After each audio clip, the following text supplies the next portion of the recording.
जय श्री कृष्णा प्यारे दोस्तों।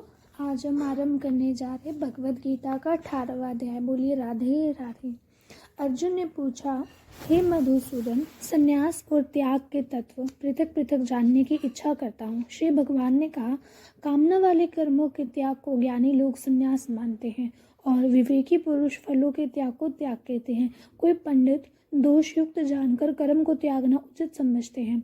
कुछ लोग यज्ञ, दान और तप आदि कर्मों के ना छोड़ने को त्याग बताते हैं। हे भारत, त्याग के विषय में हमारा निश्चय जो है वह सुनो। त्याग 3 प्रकार के हैं। यज्ञ, दान और तप आदि कर्म त्यागने नहीं चाहिए। वे अवश्य करने योग्य, क्योंकि ये तीनों ज्ञानियों को पवित्र करते हैं। ये सब कर्म आसक्ति और फल को त्याग कर करना चाहिए। मेरा निश्चय मत यही है जो उत्तम है। अपने नियमित कर्मों का त्याग उचित नहीं। यदि मोहवश ऐसा किया जाए तो वह तामस त्याग है। कर्म दुखप्रद है, यह विचार करके और शरीर के कलेश के भय से जो त्याग कहलाता है उसे त्याग का फल नहीं मिलता। यह राजस त्याग कहलाता है। हे अर्जुन, अपना कर्म अवश्य करने योग्य है। फल तथा आसक्ति को त्याग कर जो किया जाता है वह कर्म सात्विक है। जो दुखदायक कर्म से द्वेष नहीं करता और सुखदायक कर्म से प्रीति नहीं करता वह त्यागी, सत्यशील, बुद्धिमान, मुक्ति के योग्य है। देहधारी संपूर्ण कर्मों का त्याग नहीं कर सकता। कर्म फल त्याग कर कर्म करने वाला त्यागी है। कर्म फल 3 प्रकार के हैं, अनिष्ट, इष्ट और मित्र।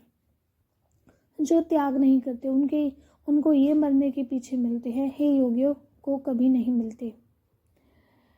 शरीर, वाणी और मन से भला या बुरा जो काम आरंभ किया जाता है उसके 5 कारण हैं। ऐसे होने पर भी जो केवल आत्मा को ही करता जानता है वह दुर्मित कुछ नहीं जानता। जिसको यह अहंकार नहीं कि मैं करता हूँ और जिसकी बुद्धि कर्मों से लिप्त नहीं है वह मनुष्य प्राणियों को मारकर भी उनको नहीं मारता और उनमें नहीं बंधता। ज्ञान, श्रेय और ज्ञाता ये तीनों ही कर्म के साधन हैं। सांख्य शास्त्र में ज्ञान, कर्म और कर्ता ये सात्वादी गुणों के भेद 3 प्रकार के हैं। इनको भी सुनो। जो सब भिन्न भिन्न प्राणियों में अविनाशी अविभक्त सत्ता को देखता है वह ज्ञान सात्विक कहलाता है। जिस ज्ञान से प्राणियों में नाना प्रकार की सत्ताएं दिखाई देती हैं उसको राजन ज्ञान जानो।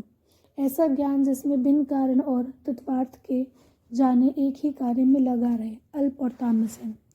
फल की इच्छा ना करके जो नियत किया जाता है सात्विक है। जो फल की इच्छा से और अहंकार से बड़े यत्न से किया जाता है वह कर्म राजस है। जो कर्म परिणाम, धन का खर्च, दूसरे की पीड़ा और अपना पुरुषार्थ ना जानकर मोहवश किया जाता है वह तामस कर्म कहलाता है। संग में रहित, अहंकार, धैर्य और उत्साह युक्त, सिद्ध और असिद्ध में समान जो रहता है वह सात्विक करता है। रोगमुक्त, फल का इच्छुक, लोभी, हिंसक, अपवित्रता, हर्ष, शोक से युक्त राजस कर्ता कहलाता है। चंचल चित्त वाला नीच, मूर्ख, दूसरों की बुराई करने वाला, आलसी, विवादी और दीर्घसूत्री और तामस कर्ता कहलाता है। हे धनंजय, गुणों की तरह बुद्धि और धैर्य के भी 3 भेद हैं। उनको विस्तार से कहता हूँ, सुनो।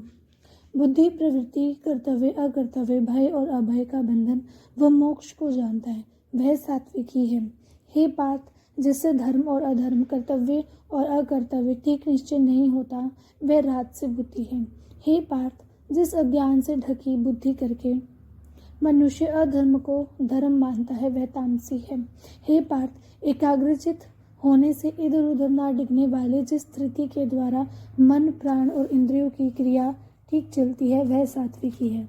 हे पार्थ, जो प्रसंग से फल की इच्छा वाला है, जो धर्म, काम तथा अर्थ को धारण करता है उसकी धृति राजसी है। हे पार्थ, जिस धृति से मूर्खजन निद्रा, भय, शोक, विवाद और मद को नहीं त्यागते वही तामसी वृत्ति है। हे भारत, 3 प्रकार के सुखों को सुनो जिनके अभ्यास से चित्त रमता है, दुख का अंत हो जाता है, वही सुख सात्विक है। जो आरंभ में विष के समान और अंत में अमृत के समान होता है। जो सुख आरंभ में अमृत तुल्य और अंत में विषयों और इंद्रियों के संयोग से होता है उसे राजस कहते हैं। जो सुख आदि और अंत दोनों में मनुष्य को मोह में फांसता है और जो नींद, आलस तथा प्रमोद से उत्पन्न होती है वही तामस है। प्रकृति इन तीनों गुणों से अलग कोई वस्तु आकाश, पाताल, देवलोक में नहीं है। हे परम तप, ब्राह्मण, क्षत्रिय, वैश्य और शूद्रों के कर्म स्वाभाविक गुणों में बटे हुए हैं। सम, दम, तप, पवित्रता, क्षमा, नम्रता, ज्ञान, अनुभव और परलोक में श्रद्धा, ये ब्राह्मण के स्वाभाविक सिद्ध कर्म है। बहादुरी, तेजस्विता, धैर्य, चतुराई, युद्ध में स्थिरता, उदारता और प्रभुता, ये क्षत्रियों के स्वाभाविक कर्म है। खेती, गोरक्षा, व्यापार, वैश्यों के स्वाभाविक कर्म है। तीनों वर्णों की सेवा शूद्र के स्वाभाविक कर्म है। जो लोग अपने अपने और प्रवृत्तियों के अनुसार कर्म करते हैं उनको सिद्धि प्राप्त होती है, वह सुनो।